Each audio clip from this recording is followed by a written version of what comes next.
Hello, good evening, and welcome to the Fatback 4 for this Sunday night. As you can see, there's only three of us. Shawnee's having way too good of a time in Carrick on Shannon and said, lads, forget about it. It's Sunday night, it's the 4th of July. I'm off to have the crack, which is fair enough.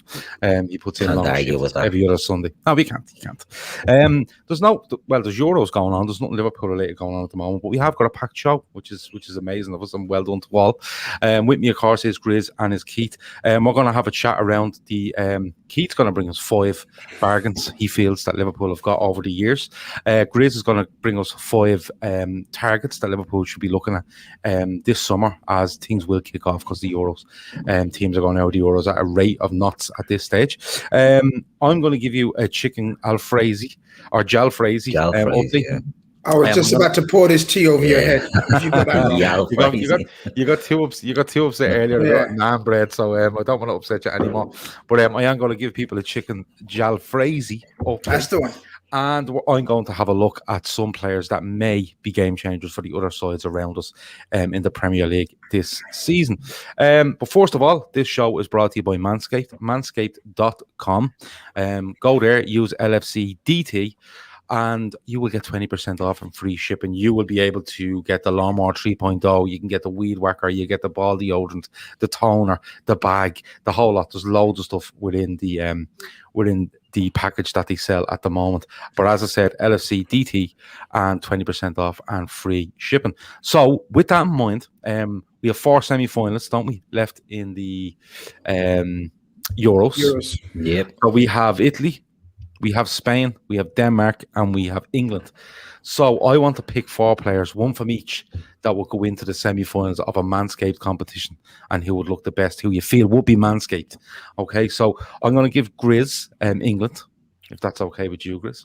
I'm going to give Denmark the Keith. Okay, I'm going to take Spain, and the listeners are going to take Italy. Okay, so the listeners out there, you tell us who you feel is the best groomed man for Italy, and I'll do Spain. Keith does Denmark, Grizz does England. Okay, and we'll go from there. So we'll start with you, Grizz. Well, you have to put a player from England forward to be the best groomed man at the Euros. Who are you going for? It's got to be, in my opinion, Kelvin Phillips. Okay. The lead central midfielder. Okay. Immaculate, absolutely immaculate. I think that, like, a lot of people have that hair, that bun on top, right?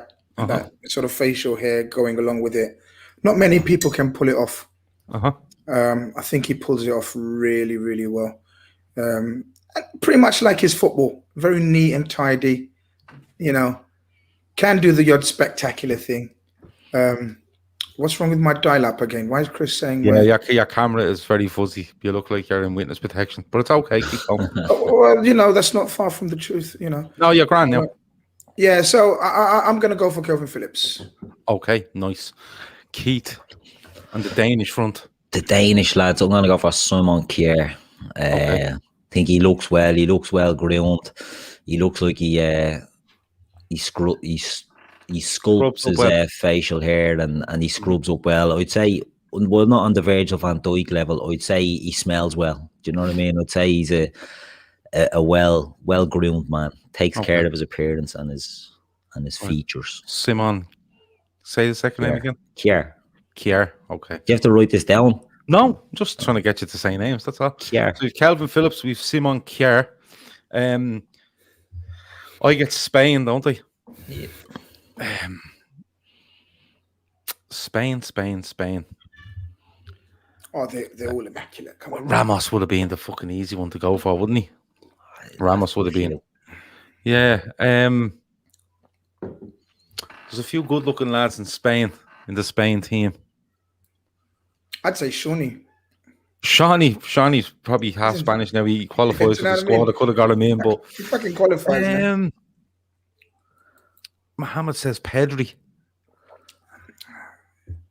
Probably not even shaving yet. Do you know what? I was just going to say, Morata is probably the one. Morata does look immaculate. He's just awful, but he looks immaculate. I'm going to give it to Morata because he's getting an awful lot of stick during this tournament. So I'm going to give it to Morata.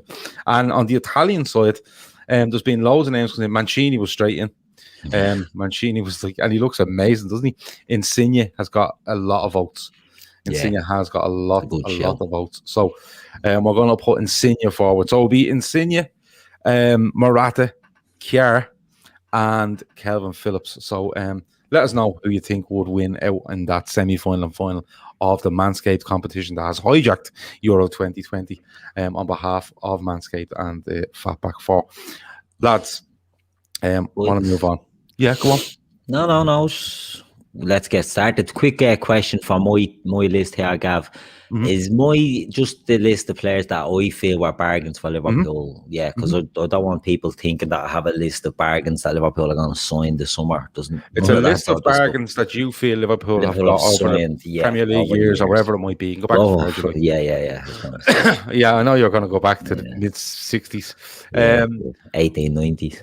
So, when we got to 10,000 subscribers, Keith didn't have to do anything. Grizz got on a bike, exercise bike. Shawnee said he'd do something at 15,000, I think. And I said something one night that I've never eaten an Indian meal. And there was outrage. Like, there was national outrage, I think. Grizz went absolutely spare. No, rightly so. Yeah.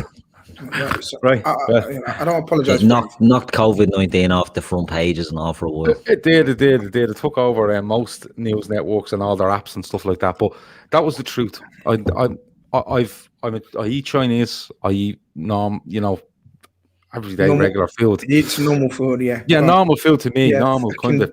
Yeah, dig yourself your own grave. Go on, carry on. Findus, crispy pancakes, right? But. I'm not a massive eater of international food. I'd eat Chinese. That's about it. And there was uproar. I've had one Thai meal. I did tell people that. I admitted to that. And Indian was the one that I have never had. So at 10,000 subscribers, I did say I would eat one because I'm so plain in my food. Like people thought, oh, that's fucking handy when you got, but it's not for me.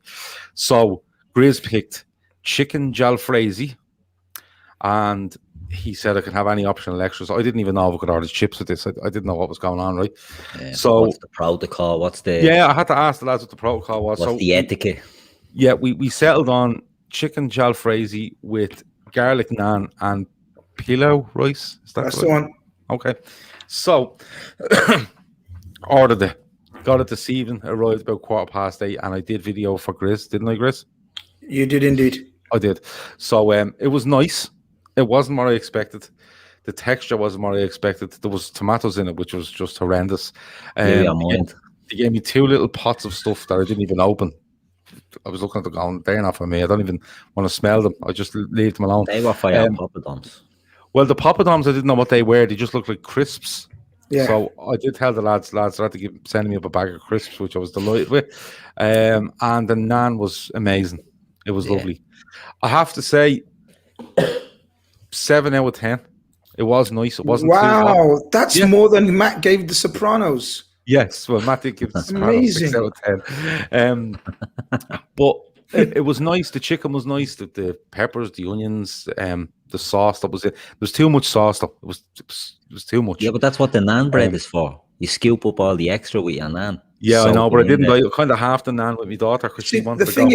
The thing is, Keith, I knew he's not going to like it too runny, and that is probably the least runny curry I got him because I know what he's fucking like.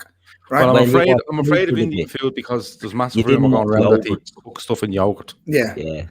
So you were limited on what you were going to have there. He could have given you a vindaloo, in fairness, and you'd have been bleeding. Look, a lot of the lads in the WhatsApp have turned on me, right, for fucking some reason for giving him the soft option, the easy option, the get out card. You know, they were like, "Oh, you should have gone in for the."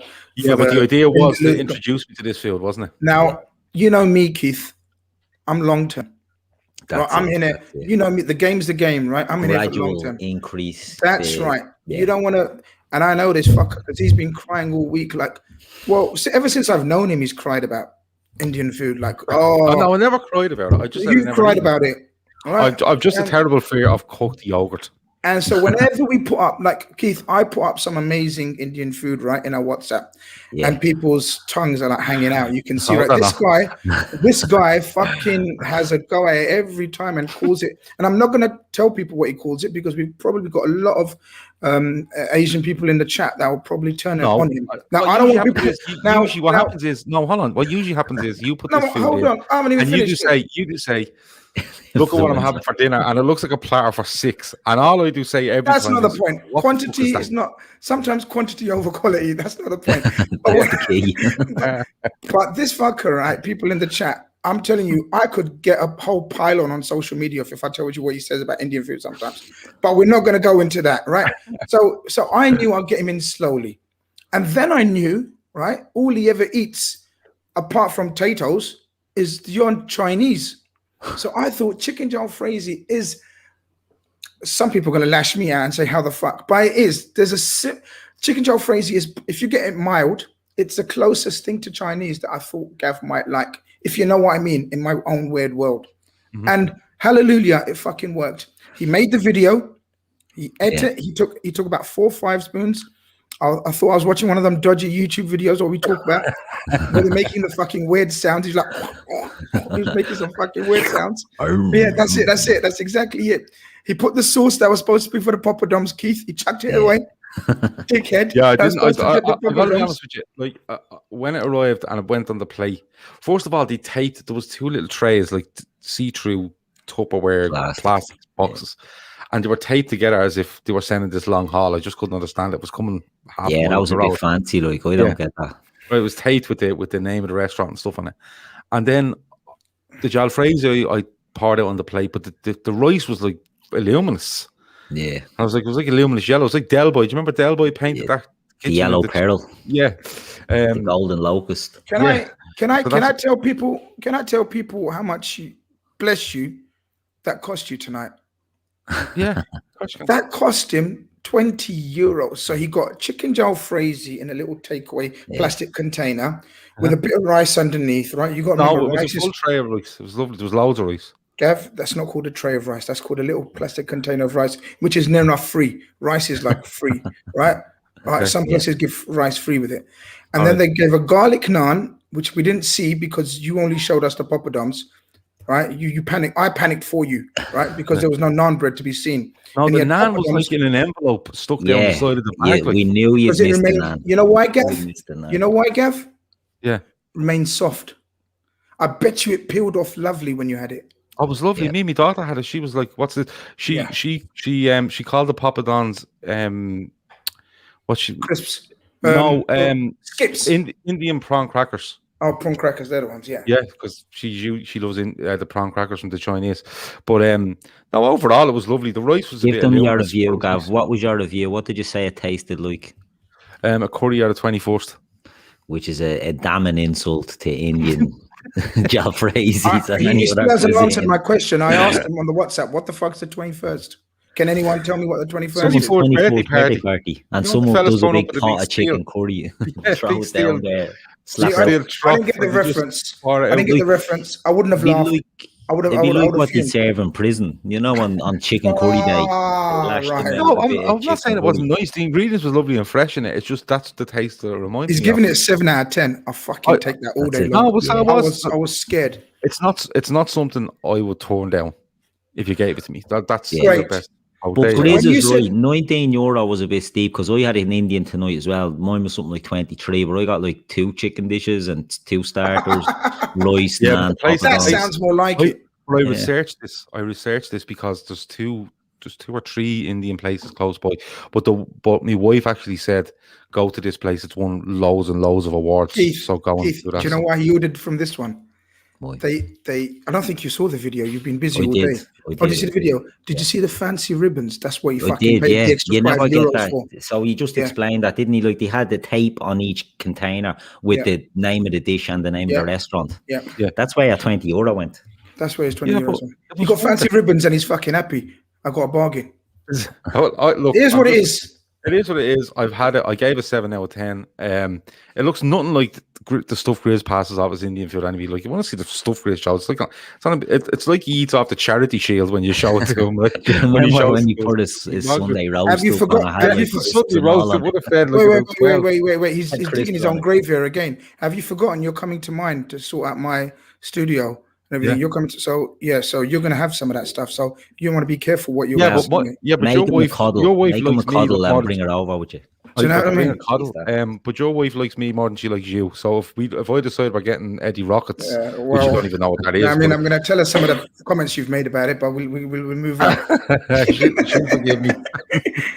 But now overall, big up to the Indian field, lads. It was nice. I have to say, it was really nice. 7 out of 10. So I'm amazed with that. 7 out of 10. Keith. I'm literally going to come to you next week and say I'm actually going on a big diet tomorrow. But I'm allowed one of those a week, surely. Of course you are. Yeah. I'll sort you out some healthy ones. Look at me. Yeah, I know the healthy ones. Try and be best not to snicker at that.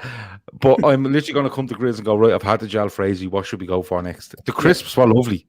I have to say. The sauce would have been, the dips would have been fucking lovely. Lovely. You know, like a big bag of chips. Crisps, sorry. Mark Gibbons says he loved those Bullseye crispy pancakes as a kid. They were old school, weren't they? They were appalling. P.S. This satchel talk is Belchel, I hope. I don't know what that means. Yeah. Anyone? No? Okay. Cool. Right, let's move on. That's the Indian, that's the jalfrezi out of the way. When I have me next dish, that's been recommended by Grizz from India, I will let you know how I get on. Chinese is still better though, just to let you know. I'm still loyal to the Chinese lads. All right. So let's move on. Bargains. Before we get on to Grizz, bargains. So I want Keith to come up with 5 bargains that he feels Liverpool have gotten the Premier League, and at the same time, I wanted people in the chat to come and give us their views as well. Grizz can throw in his view. I might throw in mine. But Keith, there's an awful lot of talk around the Euros and the transfer window, and you know, the guy has gone to Wolves today. Trincao, isn't that his name? Yeah. On loan and 25 million if they want them next season, which a lot of lads seem to think is a bargain. So that's what got me thinking. So what are your 5 bargains that Liverpool have got across their history? And I do say history because you're going to go way back, I'd say. Yeah, no, I'm not going to go way back, but you do have to say in their history, because a lot of the names I have are the obvious ones, right? So I'll go through them. The first one I have is not an obvious one. The first name I have was a British transfer record, but what he symbolised and what he won puts him down as a bargain. And the first player I have is Emlyn Hughes. Emlyn Hughes cost 65,000 from Blackpool in 1967. Bill Shankly seen him after, I think, his first game for Blackpool, put in the 20 grand offer there and then. They said no. He used to ring Emlyn Hughes every Sunday morning. You're coming to Anfield. Had to keep putting in bids and wasn't getting anywhere. Eventually he got him in 1967. And Emlyn Hughes was those transcendent players throughout Liverpool's history. And Bill Shankly had some as well when he brought in like Ian St. John and Ron Yates and all these. He built his first great team. But Emlyn Hughes was a change again. And Emlyn Hughes sort of turned Liverpool from... No, he didn't turn them, but he helped transform Liverpool from an English superpower to a European superpower, in my opinion. People, even all that generation, might disagree. I didn't see Emlyn Hughes play. Seen him on A Question of Sport, but that was about it. But Emlyn Hughes was a player who would just run. He was infectious. He was, and so enthusiastic, everything he done. And you can picture players like Emlyn Hughes. And there's actually another one on my list that might be a bit similar. The type that'll just run and run. And Terry McDermott said, he never gave less than 110%. He'd run, he'd hassle, he'd be constantly in people's ear. And he also captained Liverpool to 2 European Cups. Do you know what I mean? So he's the only player to do that. So to me, Emlyn Hughes, although he was a transfer record, I have it wrote down here. He made... No, I didn't write it down. He made a lot of appearances for Liverpool. 665 appearances for Liverpool. As I say, captained them to 2 European Cups. 1977 Football Writers Player of the Year. He was amazing. Crazy horse, Midnight Talker saying it there. And that sort of epitomised him, he just run and run. The type of fella that'd never stop. and just constantly just go. So Emlyn Hughes, I feel, was one of the great signings in Liverpool's history. And for what we got out of him, the price, as I say, may not have been a bargain, but when you weigh up the output, I think it was just an absolute steal. So that's my first one. The rest of them are Premier League areas. I'll be happy to know, right? So now going back to black and white days. I just want to read this out. Monty Tariq says, getting this comment read for 50 Norwegian Corona is an absolute bargain. Put it towards one of your charity things, guys. Fantastic work for you. Like, we'll go straight towards Appreciate that. Fund. Nice. And just to let you know, we will let you know a bit more at the end, but we have something coming up for Sienna, and I promise you it will cost you €1, and it will cost you €1. And we're going to absolutely throw everything we have at this, because if we succeed in what we're about to do for Sienna, she will go to America. Simple as that. Can I just say on Emlyn Hughes, I talked a couple of times on this show about the official Liverpool history VHS that I used to watch. That I used to watch. You used to watch it every day as a kid. I knew it off by heart, and he was one of my favourite players to watch. If you want to see direct running, this fella was fucking direct. He trampled over people. Mad. He just ran and ran. He was so fucking good. He was so good, Emlyn Hughes. So I'm delighted you brought him up. Grizz, anything on Emlyn Hughes before we move on to Keith's Premier League era stuff? Look, I'm not going to argue with his opinion. Again, even though you may think I saw him play, I didn't, but he was absolute class on Question of Sport. So yeah, I'm fine with Emlyn Hughes. Absolute class. Loved him. Yeah, and there was loads of players. I see Alan Hansen getting a mention there. There was Kevin Keegan, Phil Neal, all bargains, and went on to achieve great things. So I just went for Emlyn Hughes because he captained us twice to European Cups, and I felt, like I said, he was sort of not the catalyst, but he was the captain when we became a European, sort of the kings of Europe as well as England. So that's why I leaned on Emlyn Hughes more than the others. But then we go into the Premier League area. There's no surprises in this list, really. I could have tried to be fancy and brought in, players. But my next one is Sami Hyypiä, right? Because July 1999, Sami Hyypiä signs for Liverpool from Willem II. 3.5 million. I got these prices off Transfer Market. So if they're, this is what these have them down as. So people will complain that they're not right. This is what I said on that. So that's what I went with. I thought it was a bit less than that. But I thought it was less than that as well. But that's what I mean. That I just wrote down, and some of your prices as well. I thought it was 2.75. But yeah, something along that line. Yeah. These went with 3.5. Unless there was add-ons and all this sort of shit. I don't know. But they went for that. July 99, we signed them. And I spoke about Emlyn Hughes as a transcendent player. And Sami Hyypiä was the same, because he solidified us defensively, right? Gerard Houllier done a lot that year. We brought in Hamann, we brought in Honcho. It was a good defensive unit that we built up there. But Sami Hyypiä, nobody heard of him. Nobody had a clue who he was. Finished centre-half from Willem II. He's not coming from Ajax. He's not coming from PSV or Feyenoord. He's coming from Willem II. So it's like, this fella, no, Mark, don't know him, don't want him. But he was amazing for Liverpool. He was amazing. 464 games, 35 goals and 11 assists. He was such a danger in the opposition box. Do you know what I mean? Like, he was a player that had everything, but he was so calm and he was so cool. He was with us for 10 years. He leaves us in 2009 and goes on a free to Bayer Leverkusen. But the man just went in there. He didn't win a league title, but other than that, he was winning everything, and he was at the heart of it all. A great captain, again, turned us into big boys. He was just a leader of men. And that's what Sami Hyypiä, it's similar to Virgil van Dijk when we signed him. We were a good team, and Van Dijk just made us defensively better overnight. And Sami Hyypiä done a similar, maybe not to the same extent, but a similar type of thing back in 99. So that's Sammy. So if there's anything to say on Big Sammy. Grizz? Muted. Yep, absolutely in agreement with Keith, what he said about him. Relatively unknown club. When I say unknown club, but not one of the glamour clubs. So you can tell that was one of those well-scouted players, and boy, did he turn out to be well-scouted. Biggest thing, yeah. One of the biggest things for me was in 2003, I think it is, the captaincy's taken off and given to Gerrard.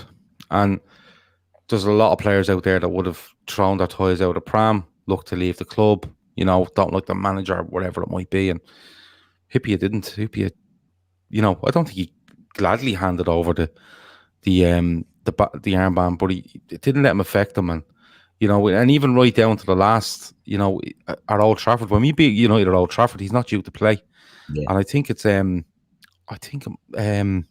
goes out injured just before the game. The right back. His name's completely the Spanish right back. Arbeloa. Arbeloa. I think Arbeloa goes out injured and they move Carragher into right back and they put Hyypiä in centre half, and he's brilliant. He's absolutely brilliant. He takes one out of the sky during that game and drops with snow on it, and he just takes it down, traps it immediately, and plays it. And you could see right up to the last, he had that bit of class. He was never the fastest, but he was so good in the air. There was actually a video on Facebook today from Liverpool FC about all the last minute winners we've got in the Premier League era, and there's one from Hyypiä in, I want to say about 06, 07 in around then. It's Wolves at home last minute, and the height he's in the air heading this ball at the cop. He's above the crossbar heading it in at the cop end from a corner.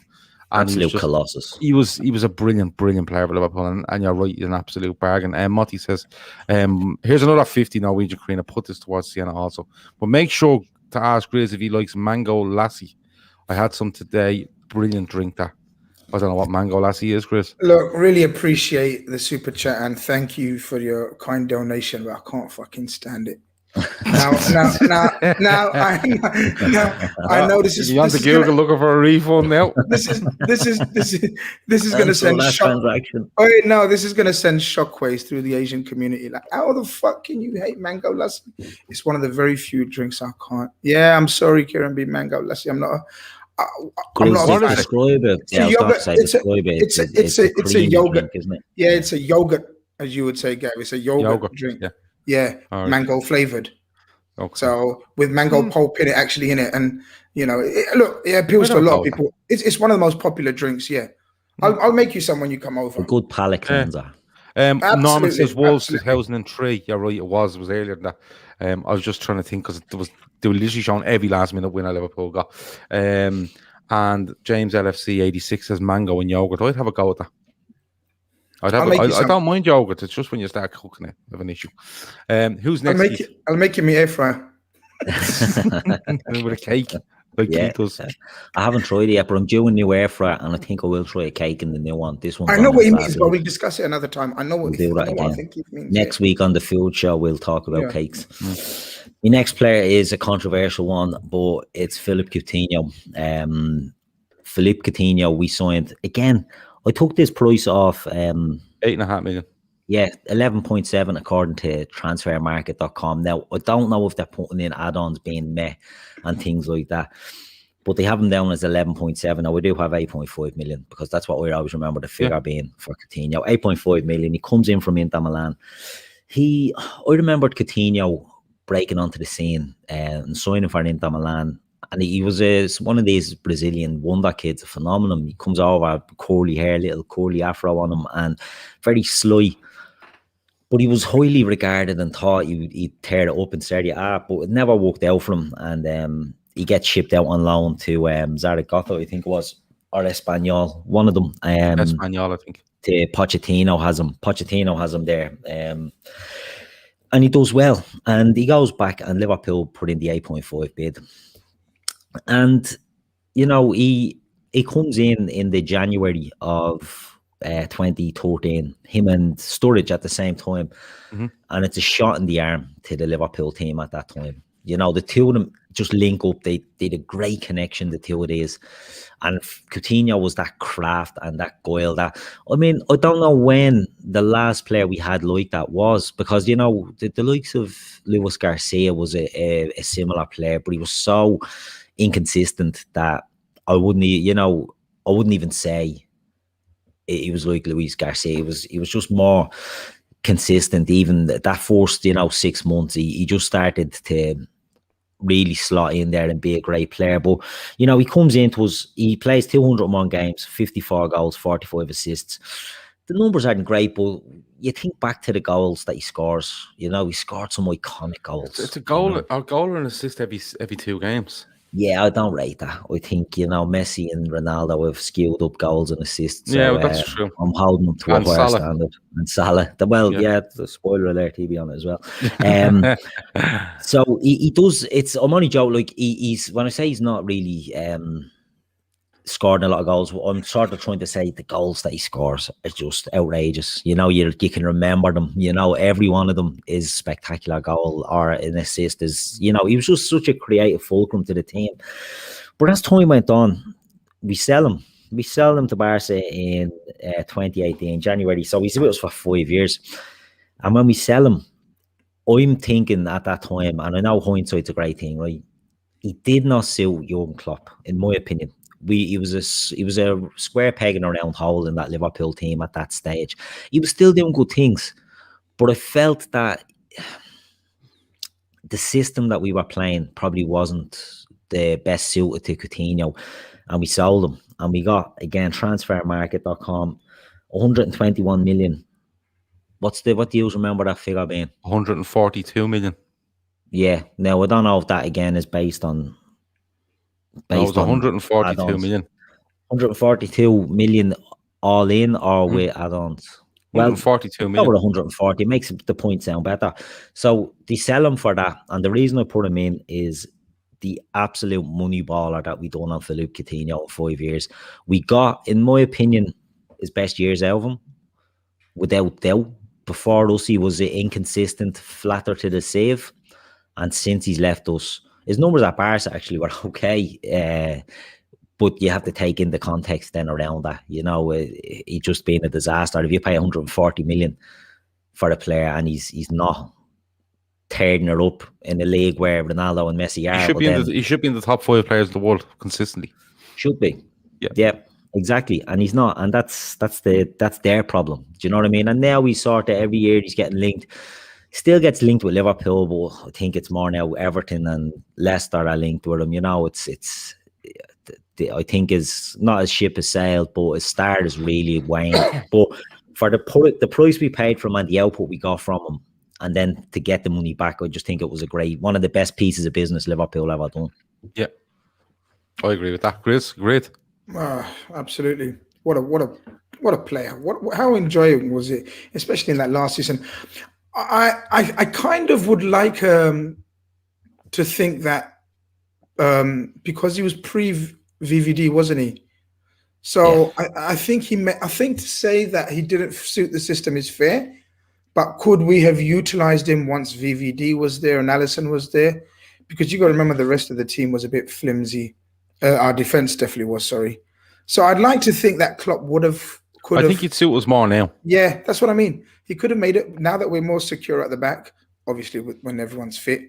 I think we could have found a place for Coutinho.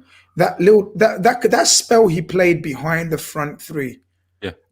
It was just magical, wasn't it, at times? And I'd like to think that with Verge there, it would be quite a deadly combination. I think he'd suit us if you were looking at a 4-2-3-1 for Liverpool. Yeah. I think he would suit us in that way, because if you were to sit a Thiago and a Fabinho there or whoever you want, like, let's not get into the argument over who fucking plays in midfield. But if you wanted to stick a Coutinho ahead of those two, with a Salah and a Mane either side, and say a Jota up front or a Firmino up front, or possibly if a new signing comes in, I think he'd be brilliant. Because my opinion, if Liverpool were to play that 4-2-3-1, is that guy behind the striker will be allowed to go wherever he wants, and it wouldn't be a case of standing in the middle and being, a stereotypical number 10 that kind of stays in that area. I could see him drifting out left and letting Mane come in, drifting out right and letting Salah go in. I think he'd have the freedom and movement to go where he liked, and I think he'd be really, really good for Liverpool now. But there's so much that's gone on with him. I think injuries are catching up on him a bit. I think he's had injuries to both knees in the last year, so I think that's probably something that people will look at. But he was a fabulous player to watch Liverpool. He hits a pass away at Fulham. He's only joined Liverpool, and they're away at Fulham. Sturridge gets a hat-trick on the day, and it's Sturridge's second or third goal, and he hits a pass with the outside of his boot on the run and puts Sturridge in, who lobs the keeper, and it was outrageous. But he done some brilliant things for Liverpool. It was just very, very unfortunate the way it ended. Yeah, and that's what clouds it, but he was an excellent player. At that time, I think Klopp was building a team around 3 absolute runners in midfield, and that's why I don't think he suited the midfield role for Liverpool at that time. But you're right, if he play a 4-2-3-1, he'd be made for it, and it just hasn't happened for him since he left. But, a good player, good memories, just a shame the way it all ended up, and the fact that we all we're all bastards. The way that we laugh at is the Moyes. When he seemed like a nice guy, you know what I mean? Coutinho, he did seem like a nice guy. I think he was very, very badly advised. Yeah, very badly advised. Yeah, and anybody that goes to Barca goes through the same thing. It's a tactic that they use with agents and tell them, look, do this, and your player will go. We've been burnt on it numerous times.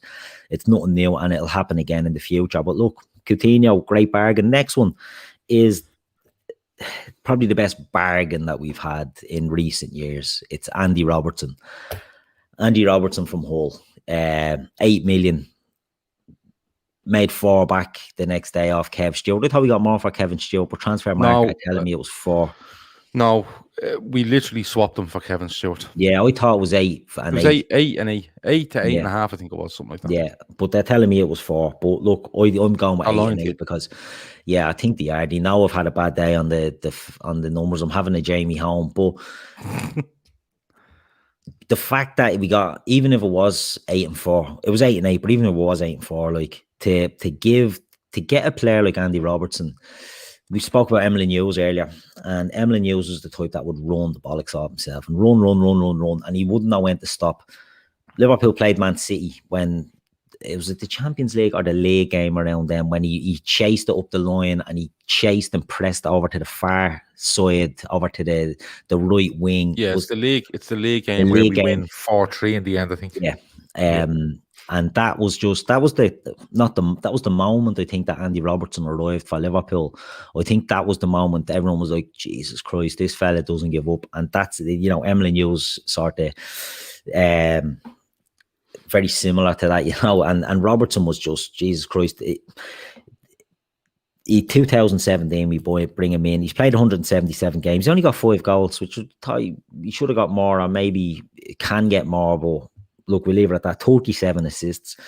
Look, I know the way we play, you just have to be a decent deliverer to get assists when Liverpool are forwarding. This is a left back, you know what I mean? Coming from Hull.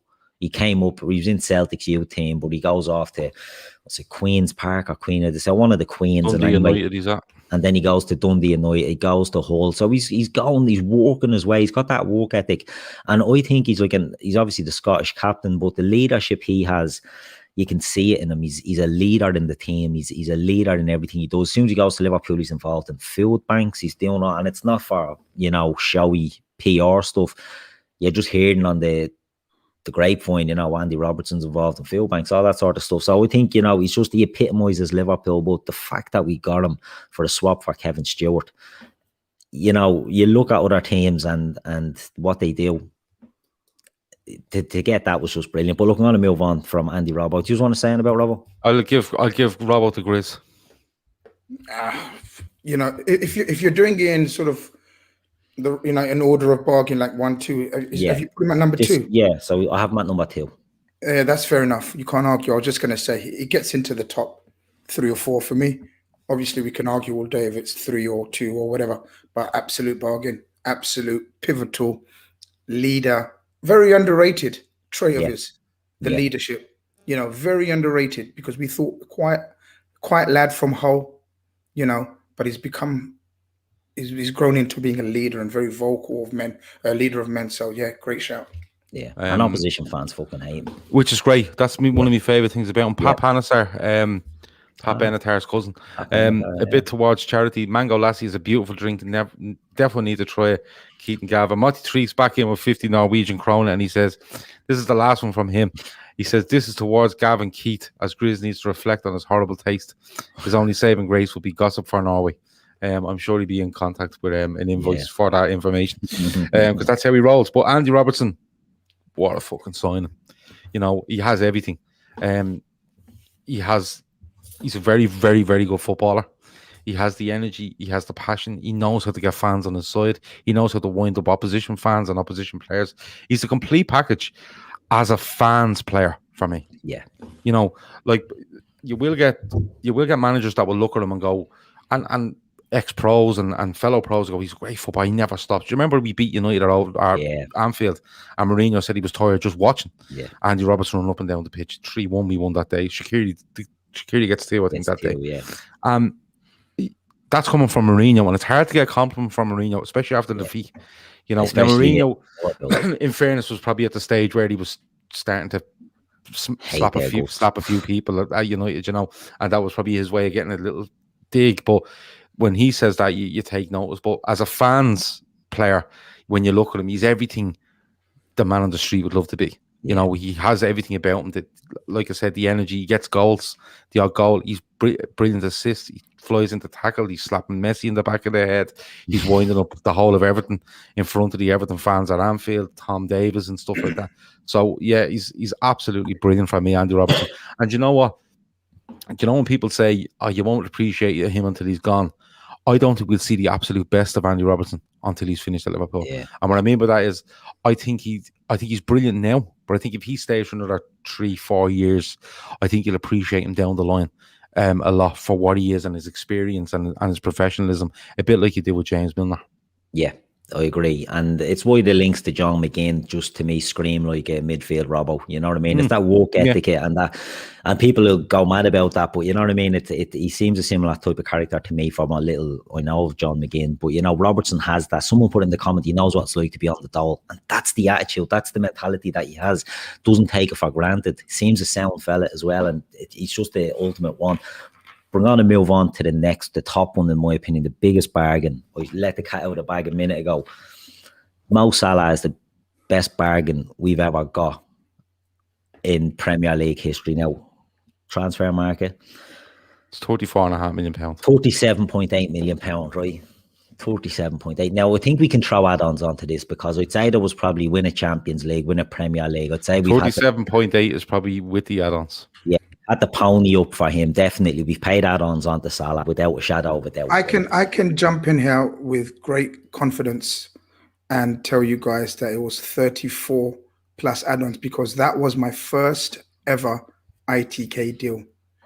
I broke the Mohamed Salah deal in 2017. So it was 34.1 plus add-ons. Yeah, because at the time, that's right, because at the time it didn't break the Andy Carroll. Absolutely. The record transfer.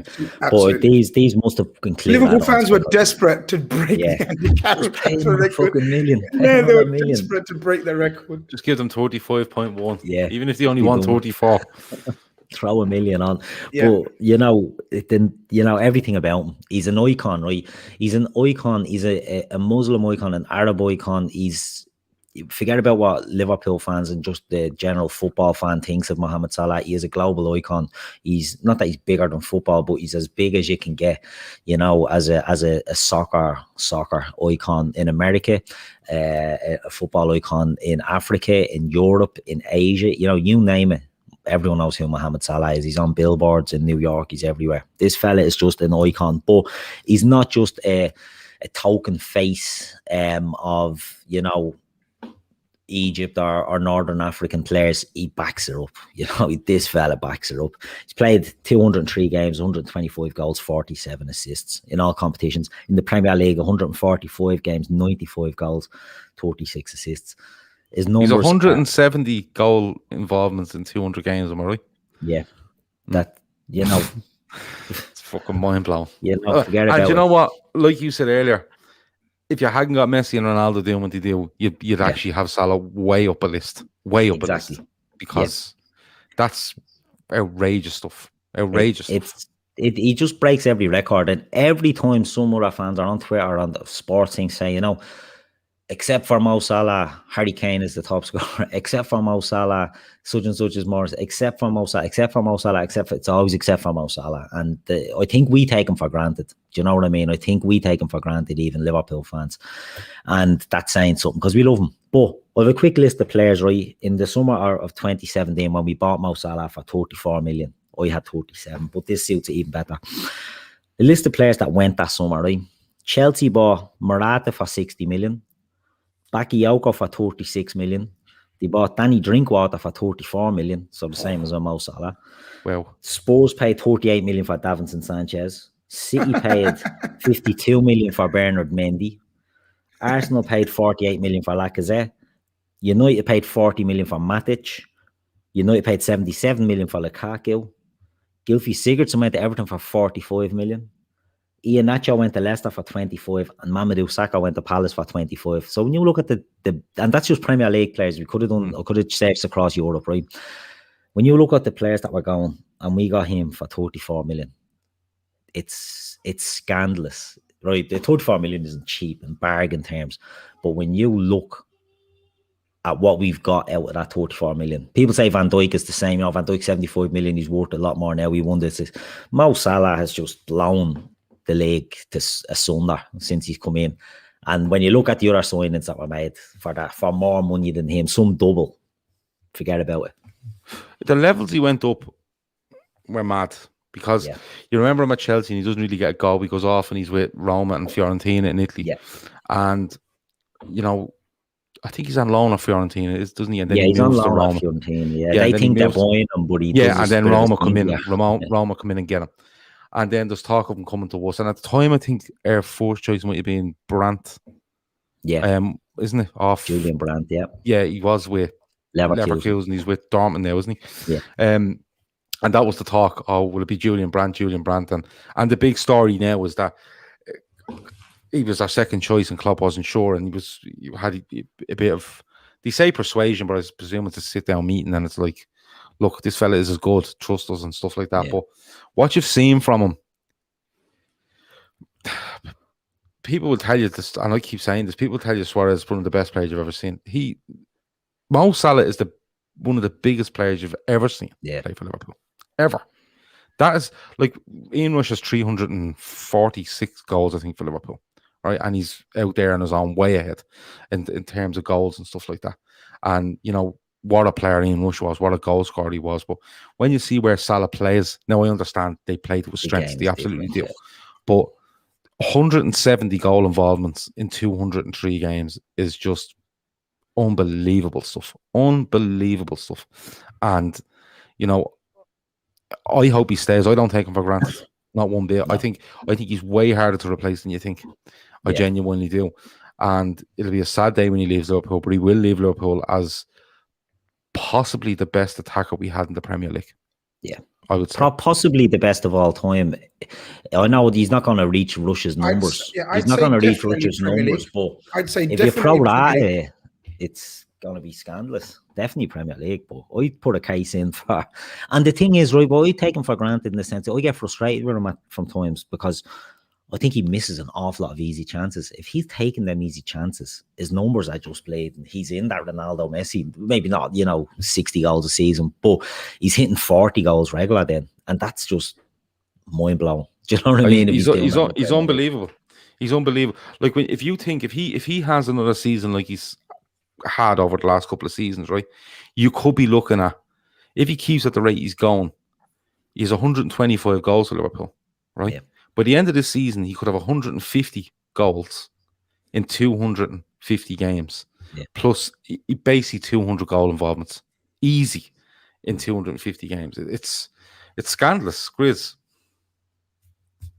Scandalous. Kev, I think you brought it up on the screen earlier, called it obscene. Yeah. He's just mental. He'll go down as, for me, I'm with Keith in terms of most certainly the best attacker we've had in the Premier League era. Possibly, and I think if he has another season, or should I say, because a lot of people look at sort of titles won as well and trophies, picks up another trophy, either a Champions League or a Premier League, for me, he'll go down as the greatest attacker of Liverpool in Liverpool's history. That's just my opinion. I don't know about all time.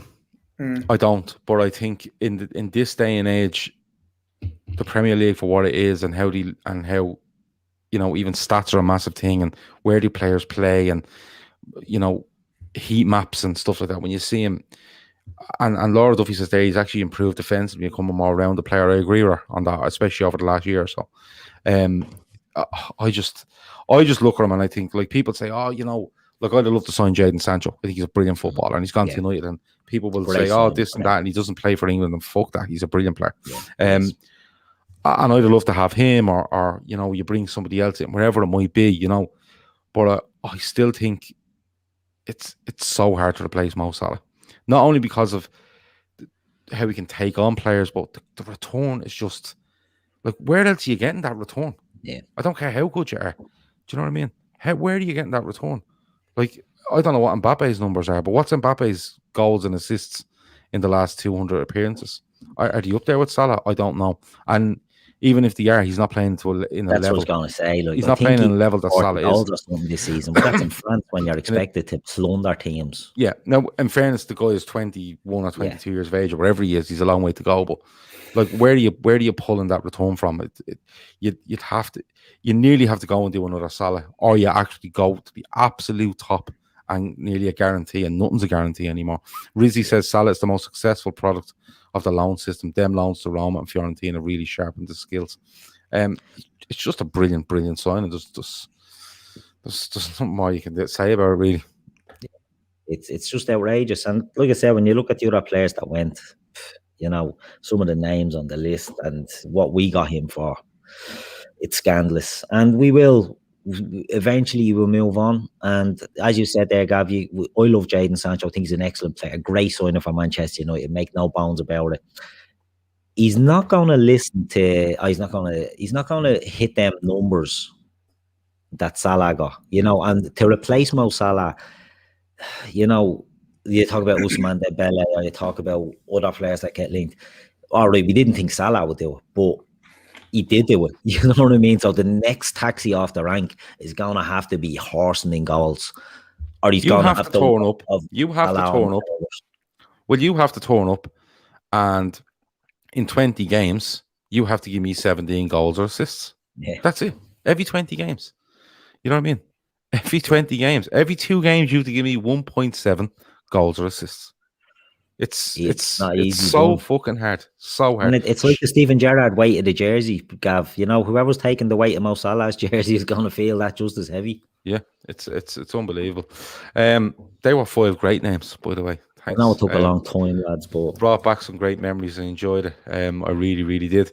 Grizz, we're going to move on, and we're going to talk about 5 transfer targets that you feel Liverpool should be looking at this summer. Not in the sense that we should sign all 5, but 5 names that should definitely be on the radar. Go. Yeah, Gav, when you gave me this as part of the agenda, you know me, I always tend to give my sort of angle to it. And I've changed it. Is that what you're saying? Yeah, I tried to break it to you that I've changed it, Gav. Okay. Right, go on. What have you changed it to? But there's a reason. And it's a brilliant segue. And we didn't plan it like this, but it's a brilliant segue from Keith's last choice of player, which was Mo Salah. And then you talking about how do we replace him. So the 5 signings that I've sort of said I'd love or thought about would be the next generation.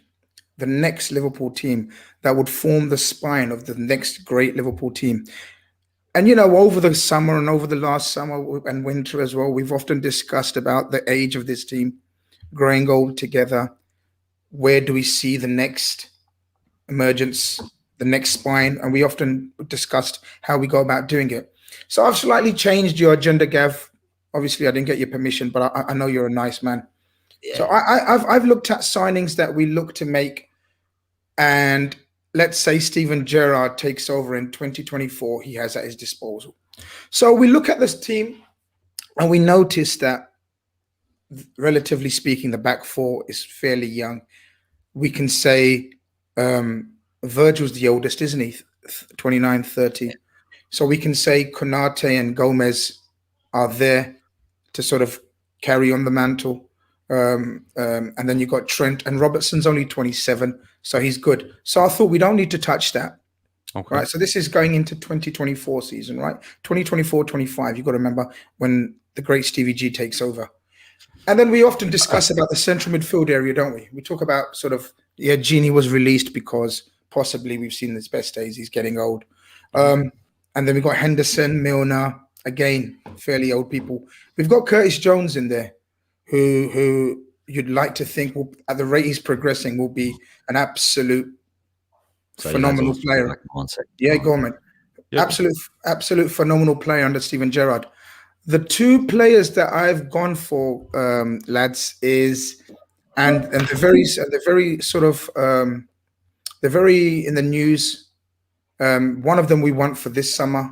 One of them is very, very relevant. We want him for this summer, if not next summer. Is Ryan Gravenbach, the first one from Ajax, central midfield player in the mold of a very, very young Patrick Vieira. Absolute fantastic footballer, guys. Technically brilliant. Anyone who's playing, anyone who's come through the school of Ajax is an intelligent footballer automatically. I mean, that's the first they look for. They teach you total football. So he's brilliant. Would be absolutely within our price range. I've tried to make these within our price range, not the unrealistic ones, So Ryan Gravenbach would be the first one. I think he's an absolute the next Henderson, so to speak, in this particular system. So these aren't players you necessarily think we should be looking at this summer. It's just 5 players that you believe that could be in the next couple of summers. Yeah, okay. In the next couple of summers. I'm with you now. Yeah. So not necessarily, because we know, look, if you listen to Twitter, we know we're not making any more signings this season, right? This season's window's over, panic stations everywhere. We're not making any signings this summer, right? So forget about this summer, lads. We got no money. We're not spending money. But these are some of the players that we need to bring in the next couple of windows, 3 windows, possibly 4, that will set us up nicely for a couple of years. So Ryan Gravenbach is the first one. Keith, I don't know if you heard that one. Right? Yeah, great show. He'd be in the price range of about 35 to 40 million, I'd guess. Kevin Sullivan is worried that Gravenbach is in the Dutch league, which is very, very poor. Oh, my man. Kevin, you're the eternal pessimist. Luis Suarez was from the Ajax league. Sami Hyypiä, we talked about. So there's not a problem. If you're good in any league, my friend. And it depends what team you go to as well, doesn't it? Like if you go into a team. And look at Donny van de Beek, great player, goes to United. And anyone you ask about Ryan Gravenbach will tell you this guy is absolute classy.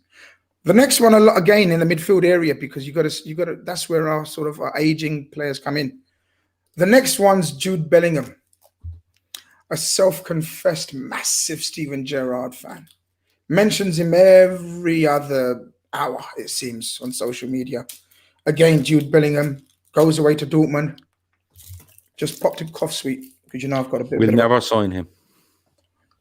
Well, this is the way I thought, and the way I think is, if Steven Gerrard comes knocking on Jude Bellingham's door or his agent and says, "I want Jude Bellingham," there is no way Jude Bellingham says no. That's the first thing, and then there's no way FSG would say no to Steven Gerrard. So that's the way I look at it. Go on. Why do you think they'd say no to Steven Gerrard? Or they wouldn't say no? Oh, they wouldn't. Steven Gerrard coming in his first season, wanting a player. You got to remember, Ryan Gravenbach will get before. We'll get him before. So we're doing this on the pretense that Jude Bellingham will be Steven Gerrard's 4th signing at Liverpool. Oh, mate, absolutely. It's written in the stars. Log it, Janine. Absolutely log it. Venus Ninja says, sad seeing how Sancho and Jordan get along so well. Feel like we missed a big opportunity. I feel he could have replaced Mo. 30 goals, assists per season at Borussia Dortmund. Sorry. A lot of people. Chris Brack again saying Bellingham is a lovely player. Fee, guys. It's like you're talking like we haven't spent money before. You're talking like when we were building. You reckon this one could be along the lines of, not in the same style, but a Van Dijk, Alisson sort of thing. I was just going to make that point. When we first started building this team, we brought in the Manes, we brought in the Salahs, and then we went mad, huge on Virgil and Alisson, because there are certain players that you go that extra mile for. And Jude Bellingham and Gravenbach and Curtis Jones would be the central midfield of Liverpool for many a year to come. Michael Dempsey says Bellingham will be a £100 million signing. Dortmund don't fool around when it comes to transfers. They absolutely don't. So if we do you think Liverpool would, for anybody, pay £100 million for Jude Bellingham? First and foremost, I don't think he would be 100 million. Right? Central midfielders very rarely cost 100 million. It's always attackers. Point to note. B, if Liverpool, Steven Gerrard, FSG wanted Jude Bellingham, there's no way Jude Bellingham wouldn't push. And that's always a factor in price as well. Always a factor. When a player pushes for a certain move, deals can be done. But listen, this is a bit of a game. Let's not get to the. Oh, no, I'm not listening. I'm not holding you to every word you're saying. These are just names that you like. And exactly. Shawnee hit the nail on the head. He said bigger teams will offer bigger wages, bigger transfer fee, and it's similar to Sancho because every team in England is going to be after Jude Bellingham. But this is my point. We need him to want to go to Liverpool. But this is my point about Bellingham absolute wanting it for Steven Gerrard. Absolutely. So Jude Bellingham, Ryan Gravenbach, Curtis Jones, there's your midfield. You've got your back four, Trent, Konate, Gomez, Robbo, still 27. And then you've got Alisson. If Alisson's on the way down, you've got Kelleher, brilliant young keeper to sit in. The two signings that I would make to replace, the three, we talk about Bobby, Mane, and Salah. I'd go for Jeremy Doku, the young lad that we've seen in the Euros, play for Belgium on the left. Is he any good? He's electric. He's absolutely a clone of a young Mane. Okay. Very raw. Very. I haven't seen much of him. I'm going to be perfectly honest with you. Yeah. People start talking about Doku in the chat to inform Gav. Go for it. People. Yeah, I'm very honest about this. I don't pretend to know players if I don't. He won't take my word for it. So go on, people in the chat, educate him on Doku. Gav, this guy's diminutive, very. Same build as I think he'd probably be an inch maybe shorter than Mane because Mane's not very tall, lads. Yeah. Jeremy Doku beats players for fun, Gav. Absolutely. He was excellent the other night for Belgium, wasn't he? Yeah. Very speedy. An absolute nightmare for fullbacks. He is being linked this summer, isn't he? He was linked with us 2 years ago when he was, I believe, or was it 3 years ago? 2 or 3 years ago when he was 15, 16. Yeah. He had a tour of Liverpool, everything, and Jurgen Klopp really liked him, but he said he's not ready himself, kind of thing, which is quite wise. He was with Anderlecht at the time. A few people in the chat do say he's a powerhouse, fast, beats players, can finish 3 goals last season. Yeah, he's a kid. He's an absolute kid. I don't think Mane was had amazing stats when he was 18, 17. You got to remember that. And he's already repping his country. I don't believe Mane was at that age. So we got to get away from looking at stats for players. I'm just telling you what the people are asking. I know, and I'm just answering them. We got to get away. No, but you're answering it by saying don't say what you're saying. No, I'm saying we should get away from as a rule of thumb, sort of, he only scored 4 goals last season for Rennes. He won't make it in this. That doesn't make sense in my opinion. You got to remember this is 2-3 years time. The rate is developing. Fantastic. Again, from not a fashionable club, so the fee would be manageable. Absolutely. I just see him as the next Mane. I really, really do. I hope a lot of people are saying that Doku's a target this summer. I haven't heard myself. I'd like to think he is.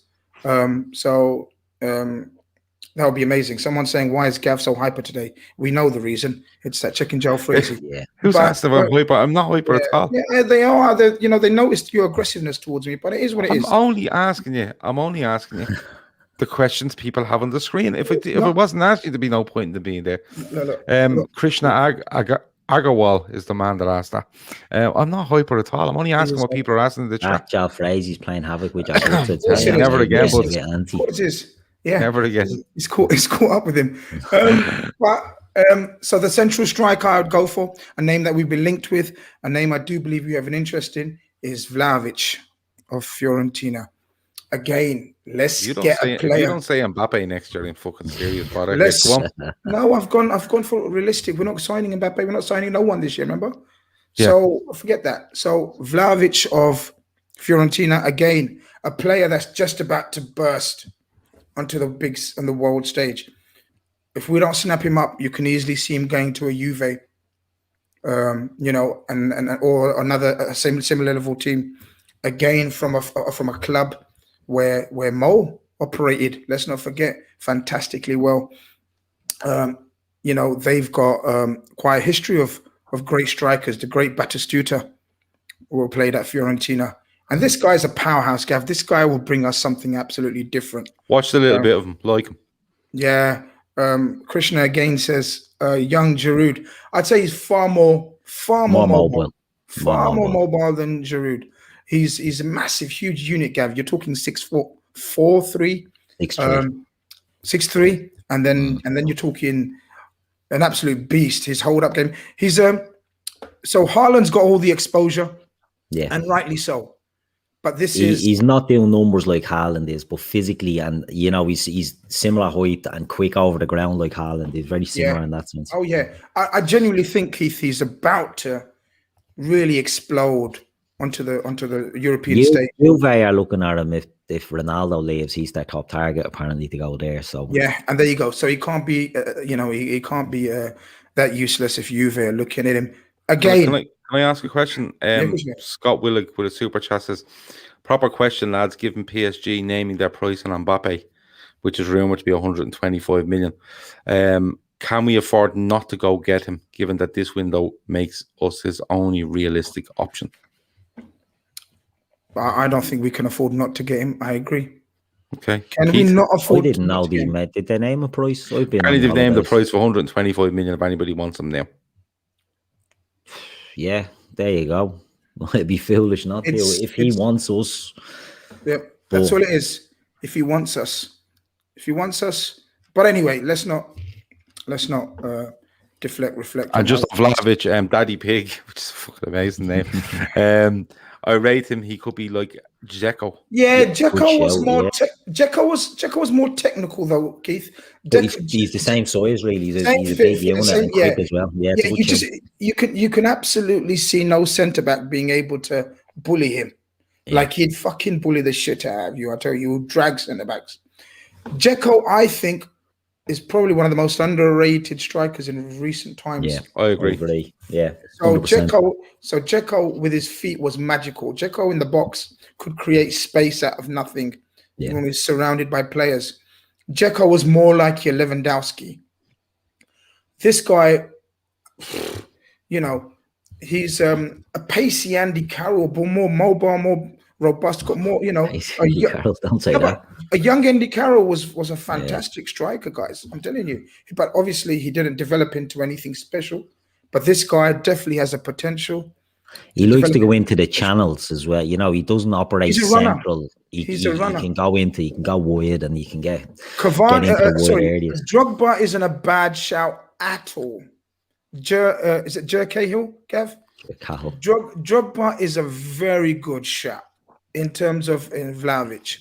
Drogba early days used to run into the channels, had a brilliant finish on him, brilliant strike. Vlahovic has got an absolute thunderbolt of a strike on his left foot. Great free kick taker as well. I know you'd want him on the end of free kicks, you know, the size of him, but he's got a technique on him. So, yeah, Mandzukic is not a bad shout. Yeah, it's not a bad shout. Some good shouts in here. Cavani as well, getting a few shouts. And Cavani was another big, quick, could play wide centrally as well there. Yeah. So there's some good comparisons there. Again, Gavi, price-wise, 35, 40 million. Something that FSG love, that kind of price range, right? That's our price range. That's where we bought the gems. The new Andre Barnum. Yeah. So, look, Mane, Salah, Bobby. What was the common denominator? The price, all around the 35, 40 million mark.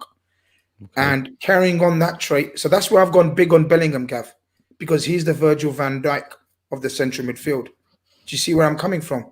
Mm-hmm. Hopefully you do. All the rest have been 35, 40 million players from unfashionable clubs. And again, the one to replace, or when you say replace, it's not, you can't, as we just discussed, we can't replace Mo Salah. You just literally can't replace his output. The guy's a fucking machine, right? But you try to look for the next amazing big thing. We'll still have FSG as owners. They're American. They like their brand. They like their player to be. They'd love an American. We should have gone for Tony Pulisic, you know. But the next great American is, how do you pronounce his name? I don't want to mess it up because this is very crucial when I mess it up. Guys, you know this. His name is Brandon Aronson from Salzburg. Yeah. Keith is nodding his head because Keith's a football man. This kid... But just before you go on, Freewater has asked, have you heard of inflation? Because a couple of these players now that you either buy them now or you don't get them for the sort of money you're talking about. Next 2 3 windows. Well, in 2 or 3 windows, you're not getting Vlahovic for 35 million. Yeah, but buy him in the next window then, innit? We were looking at him this one. We're looking at him this window. Well, there you go. You have to do it now because it looks like he's getting a move this summer. And if he does get a move and does well, it's 70 million. You know the sort of way. Yeah, he won't go to 70 million quite yet. I mean, look, I know. No, but I'm saying if he moved in this window, to Juventus and they're two seasons with them, and you're 3 or 4 windows down the line, you're looking for Vlahovic, you're not paying 35, you're paying 70. You're right. So get him now. Exactly. Okay. I agree. So Vlahovic is a kind of a now. I'm not disagreeing with you. Okay. Absolutely. Vlahovic and Gravenbach you get as soon as you can. Okay, sorry for being hyper there, but I just thought I'd ask. It's not a problem. So you wait until it's your turn. So Brandon Aronson, the next, never heard of him. The next great American dream. That's what I'm here for. That's what I'm here for. Fan, and Keith. This is after Pulisic, Giovanni Reina. Yeah, this exactly. is the guy, yeah? This is the guy. This guy is fleet-footed, two-footed, can play right or left. The American dream, so to speak. Again, from a club that we like. We have very good relationships, part of the Red Bull network. Red Bull Salzburg. He's only 17. A lot of people talking about him. He's a massive, massive Liverpool fan. And guys, we underestimate the power and the lure of Liverpool and the love these players have for Liverpool and Jurgen Klopp or whoever's going to be the manager. It's a massive pull. These great talents that we think, oh man, we can't get them. Stop it. Let's start thinking big. And maybe our owners will start thinking big along with us. But again, Salzburg, again, probably at the moment, 20. not worth what age? Yeah. He's 20? Okay. Yeah. That surprised me a little bit. I didn't think he's 20. I don't. They're all saying it in the chat. He's 20, not 17. 20, not 17. No problem. We get him. That's even better. Then he's further down his development than I thought. And Brandon Aronson wouldn't cost you a lot again. Maximum in the 30 to 35 million bracket. And that would be, then you've got the likes of Elliot Musolowski developed by then as well. I've just given you guys Steven Gerrard's team for 2024 season, 24-25 season. Okay. What a team. What a team. They're good. And there's loads of stuff going on about Mbappe here. There's an argument going on in the chat about why would you do it now when you can get him for free next summer? And that's a good argument in fairness, because an outlay of 125 million is going to be on top of that. You're going to have a signing on fee and then his wages. Whereas if you go for next year, the only problem with next year is that you're going to have teams lining up for him, especially if they know that he's available for nothing next year. To be throwing everything, like to be literally throwing £1 million a week, and and that's not to exaggerate. If Barcelona or Real Madrid could get their hands on that sort of money, they would absolutely do it. There's no doubt about it. I don't know about City. PSG might just offer him way too much money and he might stay. You never know. But it's one of those. Guys, again, we keep repeating this, but it's if Mbappe moves for money, if Mbappe's factor in life is money, he stays at PSG forever, because PSG will give him the world. They'll give him Messi wages, won't they? $1 million. No, they'll give him the world and more. Mbappe's motive has to be, and I think is, to create a legacy for himself, a la all the great sportsmen that we've mentioned before, comparing him to. It's not about money for him. If it is, fair play to him, and he will go to the clubs that you've just said possibly. He has no interest in going to the likes of Man City, Barcelona. It's Madrid or Liverpool, lads. And it has been for the last 2-3 years. Hence why every time his name has been mentioned, why haven't Chelsea? Chelsea can afford anyone and anything right now. And that's a fact. Yeah. No other club has been mentioned alongside. The moves Real Madrid are making. The moves Real Madrid are making, to me, looks like they're clearing the decks from. That's what it looks like to me. And you've got Ramos off the bench, Bill. There's talk of Isco going. There's so many players there that they're looking to get rid of. Barcelona, forget about. They're giving away lads for nothing just to get rid of them because they've no money. But I think I think Madrid are just literally prepping themselves to go and get Kylian Mbappe. And I think the most likely thing, and I could be completely wrong, but I think the most likely thing is that you will see him sign a pre-contract agreement with Real Madrid in January. Can I just bring up BB, who just made up this account just to shout at me? Look, fella, of course I don't know him personally. I'm just giving my opinion. Like I said, if he's going for money, he would never come to us because that's his factor. But I said, I'd like to think a young player of his talent, of his caliber, wouldn't care about money so much as creating a legacy. So stop shouting at me. Anyway. Okay, stop shouting. Yes, he made that account up, literally just to shout at me. Maybe that's his name. Give us a vowel, please. Watch. I'm gonna. Don't mention Carol. Bruce gets awful excited. I'm gonna get a curry sounding like that for you next. You watch. All right. No worries. Stop shouting at me.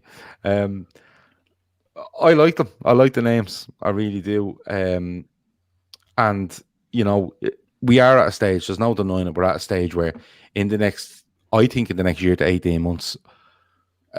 We have to start looking, developing the next side, and I think that's why I feel this summer is probably one of the summers where we need to look to develop it as well, just a little bit. You know, you add 2 or 3, and you look like Kanate. He looked to me as 5-6 years, easy, right? I think the sort of midfielder you bring in and the sort of attacker you bring in, I've said it on numerous occasions, they have to be good enough, okay, to push the people that are in the team, but they have to be of an age where they can progress. And when Jordan Henderson, Thiago, Milner, you know, Oxlade-Chamberlain, Keita, whoever it might be, move on, they're ready to step in, and the quality doesn't drop, but the longevity is there. Because there's no point in us looking at Henderson for another.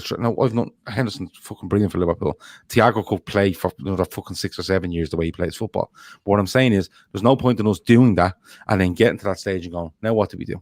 I'd love us to bring someone in and not be openly going, he's going to replace him, but you bring someone in where they progress, and the progression is just seamless. When someone has to leave the club because of their age or where they want to move on, this person just goes on. It just goes on as if nothing happened.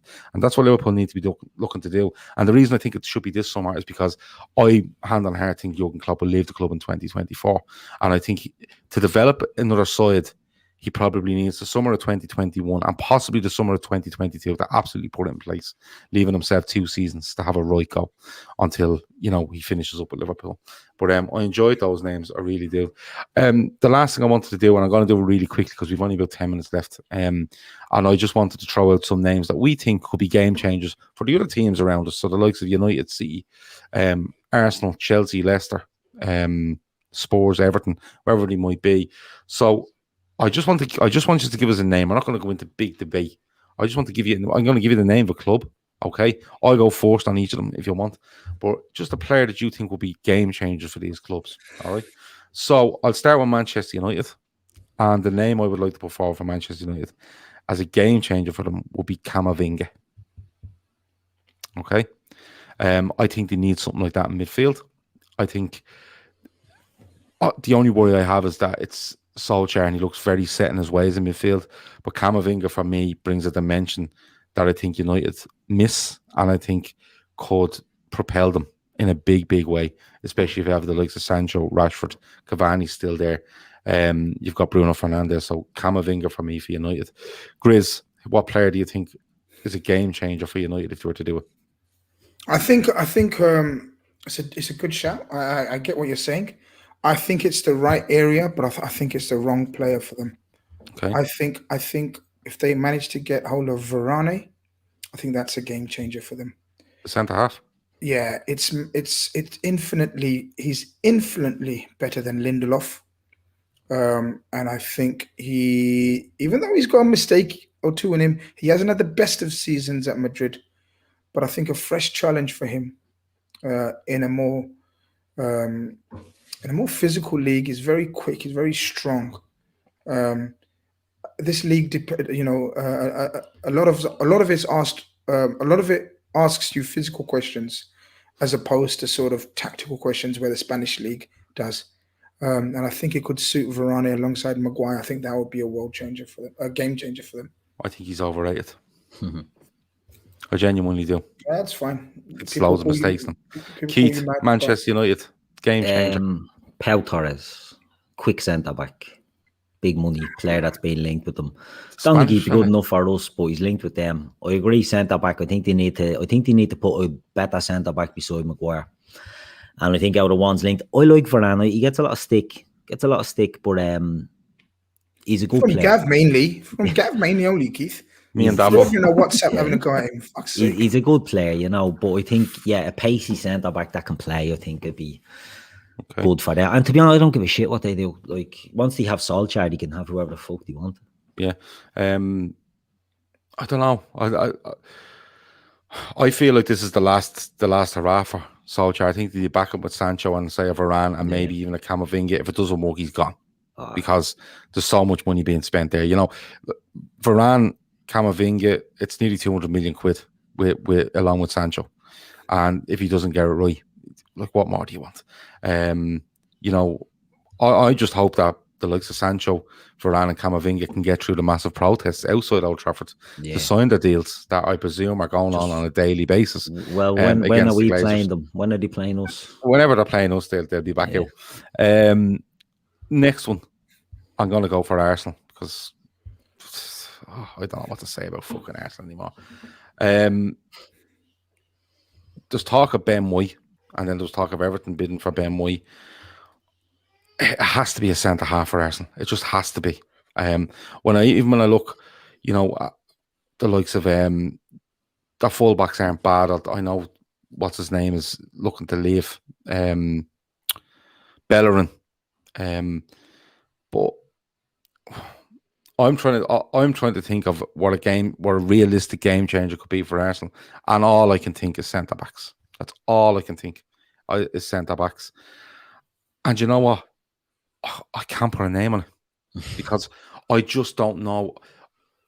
I feel bad for any centre half going to Arsenal because it can literally go either way.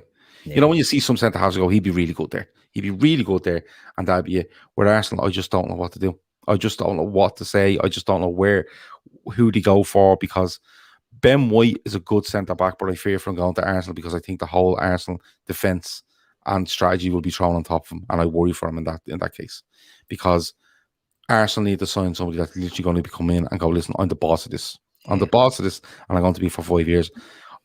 I don't know if you disagree that centre half should be their absolute priority. If you do, let me know. If you don't, give me a centre half's name, because I'm nearly hesitant to put a name on it because I literally feel like I put the kids to death in them. Yeah, I think Ben White is. I agree. He's a good player, Ben White, but I think he needs to go into a more stable team defensively. He's, to me, and we've spoke glowingly about Ben White before. I don't know if he's ready to go in and fix Arsenal. So yeah, maybe a Varane in there might be what they need. To be honest, but I don't know. I think they're such a bad fucking club, Arsenal. I think they could deal with a new striker. I think they could deal with a talisman up front. Aubameyang has shown himself to be a bit of a shite bag the last year since he got his pay rise. He doesn't trust Lacazette. So maybe it's a... What about Martinelli, though? Emile Smith-Rowe? Yeah, they've good young players. But I think they'll do something stupid and bid for Griezmann or something. Do you know what I mean? I think I could see them doing something like that, and maybe a top forward gets goals that covers up other areas and allows a Ben White to come in and maybe develop rather than be the saviour. It's hard when you're the big signing. Ben White's that big signing. I think they're in trouble. Okay, Grizz, give us a name. I think defensively they're sound. Someone mentioned it because I was suspected, and someone mentioned it. They're the third best defensive record last season. I don't think defense is their issue. I think it's a striker who actually scores goals.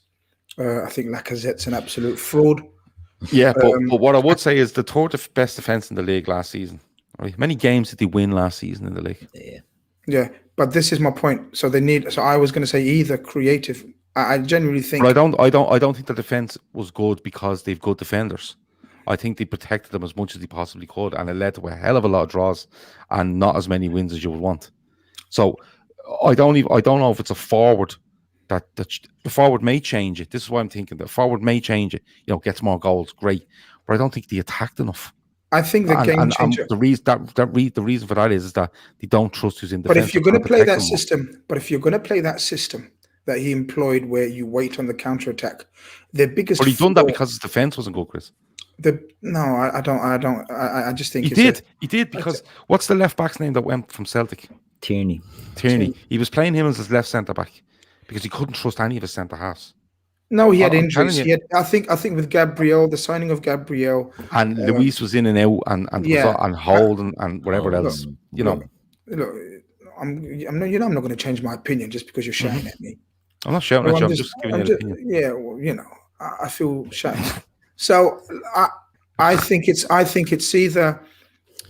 I was going to say someone like a Basuma because they get bullied. The biggest thing is they get bullied in midfield.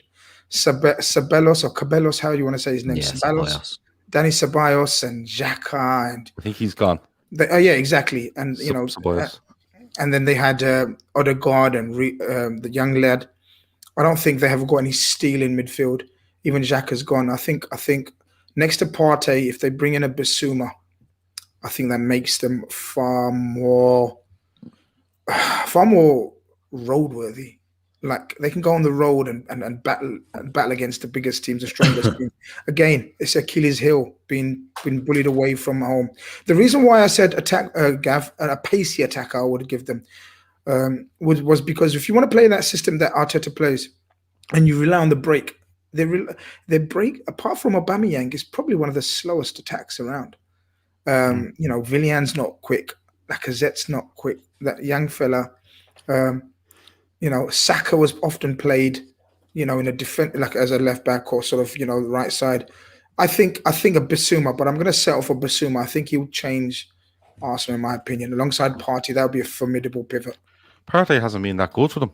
No. The first season, he's had a lot of injuries. And that's fair. He tore his hamstring, and Arteta pushed him back on the pitch. So that didn't help. Put a Wilfred Ndidi in there with Partey, and they're a serious team. Absolutely. Yeah, and you know what? You have to allow players to bed in, I suppose. You can't just judge Partey on the fourth season or whatever it might have been. I'm not going to go near City. I'm not going to go near because City can just spend what they want, and like how much more of a game changer do you want? Yeah. I'm not going to go near Chelsea because they're literally in the same bracket, and I'm not going to go near Spurs because they managed to find they wouldn't be able to afford one of the fatback four. Never mind the real footballers. Yeah, especially Shawnee costs you a fortune, especially in flights. So I'm not going to go near them because you don't know what way Spurs are going to go, and I genuinely feel that appointment. Although I like him, I think that appointment is just they tried 3 or 4 before him and just then landed on him. The last one I want to go to is Everton though, because obviously Benitez has taken over there. There's been a lot of chat over the last week or so about it, and he's going to look. We've seen that he was willing to give 50 million for Ben White, and he's going to look. I think he's going to look to try and make a statement signing, and I think it's going to be a case of make this signing, and if this signing works, it gets a few more Evertonians on board, because I think there's a lot of Evertonians that aren't on board, and it'll only take a couple of bad results and they'll be looking for his head. They really will. So Everton, game changer, transfer. It can be anywhere on the pitch. It's Rafa Benitez. Who are you going for, Chris? We're waiting for you, and then we decide if it's a good one or not. Okay, I'll tell you who I go for. Who I think he may go for, and I think he's had him before, and I think it's Saint Maximum or Maximum, whatever way you say it. I'm brutal with names. Not a bad shot. Newcastle. I think he's the sort of player that would excite Everton fans. I think there's way more to him than you've seen at Newcastle, in my opinion. When you look at, I don't think Richarlison's going to suit Benitez one bit. I think Richarlison throws his toys once and Benitez will have him out the door, and he won't give a shit if he costs 50 million quid.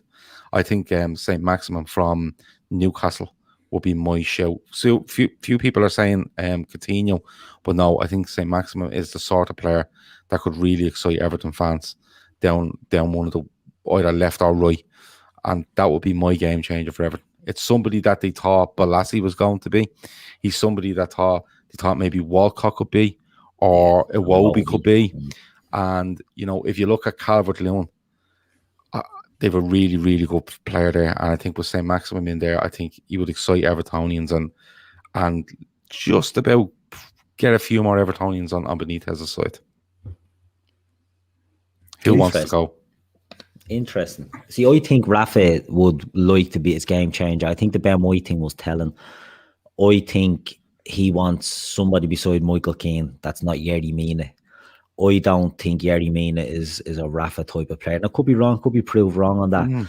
They got Godfrey, Keith. He's a great defender. He can play fullback, and Rafa does like a big fullback as well. You know what I mean? So I wouldn't be surprised if Godfrey was seen as a jack of all trades. Someone mentioned Zaha there. Zaha's not a bad show. You could Rafa see him Benitez, down to Zaha, absolute zero. Down to Everton. Rafa doesn't get to say either. It's going to be Marcel Brandt is going to be signing these bums. So, it's hard. I think he'd love it to be. See who goes. Like, does Alan stay there now that Carlo is gone? Does he fuck off? The core is there. It's hard to see who stays, but I think he'd love to his big sign in his game changer to be a defensive one. They're not bad defensively, Everton. I just think if Rafa could shore it up, like a San Maxima is a good sign and is a good idea. I think Koulibaly off Napoli is probably a shout as well. That's key. Yeah, someone like that, a big name centre back that can go in and shore up that defence. Koulibaly is a great shout, actually. Yeah, that's how I think it could be. Someone along them lines, a solid defender just to make them hard to break down, because we all know what Rafa likes to play. You know what I mean? I think that could be the game changer for them. Anti O'Shield says Ruben Neves will be a realistic signing for Everton under Rafa. He could be. Yeah, no, I think I'm going to end the night in agreement with Gavin Doyle. I think is a great shout. I was thinking the creativity in the Everton side without Rodriguez is next to nothing, basically. And with him not being there, he was on loan, wasn't he? Was he on loan or did Who? he sign? James Rodriguez. No, I think they signed him. Yeah. So he's still there? Yeah, I think they signed him, yeah. Oh, fuck. Yeah. Or maybe a loan with an option to buy or something like that. I'm not too sure. He won't be back there. Yeah. So without him, there's absolute no creation in that side, even though they've got the likes of Richarlison and Calvert-Lewin. And I was going to say someone along the lines of Coutinho, without being Coutinho, but I get where Gav's coming on with the St. Maxim. Walcott was a flop. Iwobi was a flop. I could just see. Could you see a free transfer according to Transfer Market? Yeah. Okay, Could you see him? Could you see him, Grizz, going for St. Maximum and then a hard walking fella on the right, like the way he used to do with Dirk out. Yeah. Sort of way, that balance of he'd look. He always does. Yeah, he did in 08-09 with Liverpool. He Torres up front. He had the running power of a Gerrard behind. He had a Kaut and he had Riera most of the time. But Riera was more flair and taking on players and getting crosses in and stuff like that. Whereas Kite just walked. Yeah. We're never breaking Liverpool down the right hand side. That's why I'm thinking someone like St. Maxim. And Rafa's got a history of going back for players, and he has his favourites and whatever, kind of thing. I think St. Maxim's a great shout. I think he's due another level up. I personally would take a punt myself on St. Maxim for us. I rate him that high, but he's definitely due up another level, and Everton could be that level. Who are the shite bags at United that they'll end up with? Phil Jones. That's who we got. Phil Jones. Yeah. They were linked with Romero, weren't he, the goalkeeper? But I don't. Everton have a history of signing from Manchester United, but I don't know if Benitez would. Lingard. I don't. Lingard. Yeah, he was on loan at West Ham. I'm sure West Ham will try to do a lot to try to get him, but we'll have to wait and see. But look, that was just us throwing out names for the crack at the end. This week coming up, we have the forum tomorrow. We have a Euro roundup on Tuesday. Looking forward to the semi-finals. Keith will be on, and whoever begs to come on with him, because that's the way it's got. People are mad into the Euros and they're begging Keith.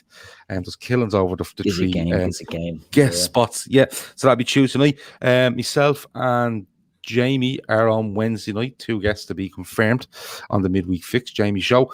Thursday is Carnage. Am I right, Chris? Correct. No guests confirmed. We don't confirm until probably Thursday around lunchtime. Carnage. And what? I said, exactly. We don't confirm guess. It's carnage. Anything can happen. I know, but that's all about to change very soon. And on Friday is the final Liverpool in Europe show from Chris, and it is, I hope, 18-19 and the win in Madrid versus Spurs. That's the week that will be in it for the LFC Daytrippers. If anything happens transfer-wise, we will obviously jump on and do our best to cover that as well. Before we go, Sienna steps. Just to let you know, just some update on this. The GoFundMe is going really well. Our local football club donated €3,500 today. They held a mini league competition and donated every single penny from it to Sienna. So 3,500 went in there. I've seen some big donations going in from organisers of events that are throwing them in, and it's moving now. It is moving. So we are coming up with something that will cost you €1. That's it. You can pay by credit card, you can pay by PayPal, and it will cost you €1. Okay, and literally, it can cost you one. You can cost you two. One item or one unit will cost you €1. You can buy as many units or as you want, but we're literally just in the process of sorting this out, getting stuff verified for payments and stuff like that. And as soon as we do, we're going to launch this. And all we're asking is, if you want to go onto the GoFundMe and give a 10 or a 5 or 20 or 50 or 100, whatever you want, that's fine. But if you want to back this, you can give €1, you can give €2, you can give whatever, but €1 is all we're asking for. And if we get enough people to give us €1, we will get Sienna to America, because I think she starts school not this September, next September. So we're looking at 16 months, somewhere around there, 15 months. And all of us want Sienna to have the treatment to walk through the school gates. We're all of our new schoolmates when she starts school in September 2022, I think it is. So keep an eye on it. If you want to go to the GoFundMe, the description, in the description you will see the link. But we hope within the next week we're going to launch something. And when we do, as we always say, all we ask for, please like it, please share it wherever you can, word of mouth, Twitter, Instagram, whatever, Facebook, whatever it might be. Please share it as far and as wide as you can. And we've directed this at Liverpool fans. It's Liverpool themed, so we're hoping that it will work. So we're all aboard for that. I think that's about it. We're working very hard in the background for next season. It's very fucking close now. It's the 4th of July, so we've probably 4 weeks until we launch our season. Our season will launch on the 8th of August, and we will have new people. We will have a new look. And as I said on the Discord earlier, if you don't like the new look, I fucking give up. I really do. Grizz can take over. I'll play golf in the Indian field. Well, 7 days. You get me a wig or something with this new look. Or like, we'll sort you out, brother. We'll sort you out. But no, seriously, we are working extremely hard every single day and loads of hours of them days to make this look and sound and feel right for you, with more content than we've brought in the last year, even more. So we're hoping that will look and sound well, and you will like it when it comes. That's about it. Keith, anything else before we go? No, great show. Good to finish up on Sienna as well. It's an important thing, and as you always do, Gav, you know, you're putting it out there. We're looking to do our best and do our bit for a great cause, and any support's always welcome. Yeah, I think our target should be at the end of Liverpool's last final league game of next season, that Sienna has enough money that she's off to America for treatment. I think that has to be it. Forget subscribers and anything like that. If they come along for the work we do, that's fair enough. But I think the big target next season is absolutely getting to that target. Grizz, anything else before we go? No, I just want to say walaikum salam to the brother who sent me a nice prayer there. Thank you very much. Obviously, you guys won't know what it is. He's just said a nice peace and blessings to me. So that's very nice. This here? Yes, thank you, brother. Walaikum salam. Just about to read it. Yeah, it's just a nice greeting with a lot of peace and blessings. So that's do you want to read it out before we go? Yeah, of course. Assalamu alaikum wa rahmatullahi wa barakatuhu, brother Grizz. Walaikum salam is a simple reply. Walaikum salam. Good stuff. Walaikum salam, which means peace to you as well. Good stuff. I'm glad that I didn't have to read that out because you know I'm terrible at reading stuff out.